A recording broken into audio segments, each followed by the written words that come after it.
Hi there, it's Addy Saeed with HeyAddy.com and TorontoIndianOnline.com. Here with the new property that we have found. It's a 12-unit building located in North York, currently listed for $1.85 million. They're marketing the cap rate at a 5%. Let's take a look at the numbers and we'll chat a little bit more. The property is located, as I said, in North York. Asking is $1.825. Cash requirement for this purchase would be $460,950, almost $461,000. The cash flow of the property would generate is almost $6,000 a year. Let's go into a little bit more detail.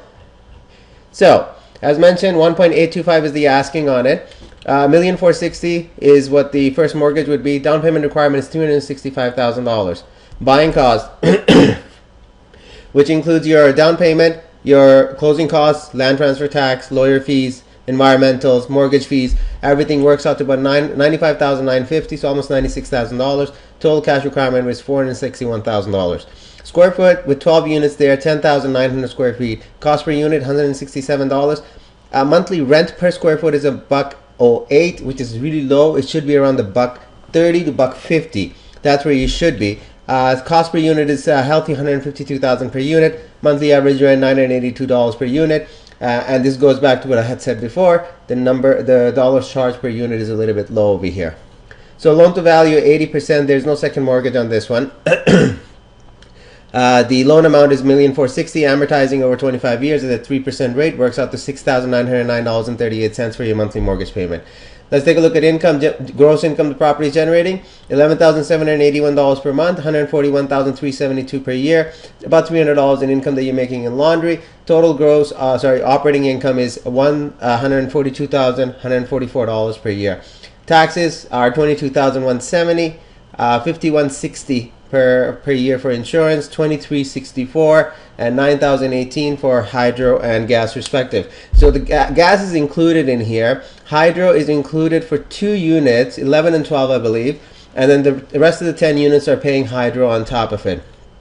Now one thing to note is that because there's a huge gas bill, that means that there isn't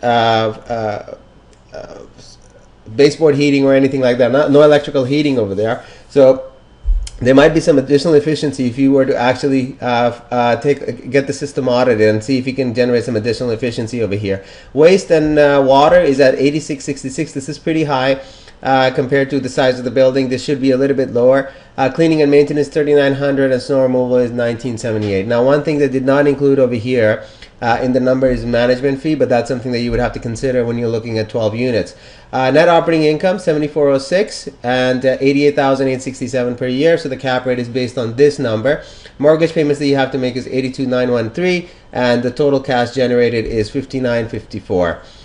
Some of the financial metrics, so annual gross rent multiplier is 12.9.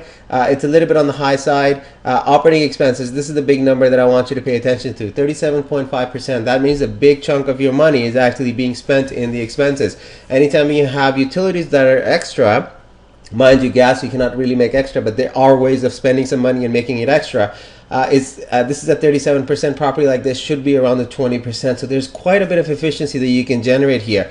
Again, we're basing this on, I'm just going to take a step back at this number, $53,277, which is your annual expenses at 37%. If you can reduce this number somehow, and the biggest culprit that I see is the gas, even if it's radiant heat putting up individual solenoids, and so every unit controls their temperature by on their own, and you can actually build them based on the water usage too. So those are the things that you want to look at. 37% is a huge number. If you can generate some additional efficiency for every $1,000 you save, it actually exponentially increases your value and your bottom line as well. So the assumptions that we have, that we were hoping that the property will appreciate at 3% per year. Vacancy rate, we have it stagnant at 2%. Income inflation, we're hoping that the income, so that your rental value will increase by 2% per year. And we also are mindful that the expenses might increase, so we have it budgeted at 1%. So there's a whole buy and hold projection that we have over here that you can take a look at. The link is below. You can take a look at the it says detailed financial analysis. If you click it, the PDF will show up, so you can go through it at your own leisure. And if you have any questions, you can reach out to me. So the breakdown of the units. We have 2-bedroom, 1 washroom. These are on 950 square foot unit each. There's 7 of them. 3-bedroom, 1 washroom, 3 units, 1,100 square feet each. 1121 is the rent per average over there. This should be much higher. So 3 bedrooms in this area, you should be able to charge a little bit more. Bachelor versus bachelor with 1 washroom, average square foot, there's 2 of them. One is 500, one is 450. Average works out to 475. They're charging 675 on average, so there's 2 of those. So this is just a recap of the numbers that we had looked at before.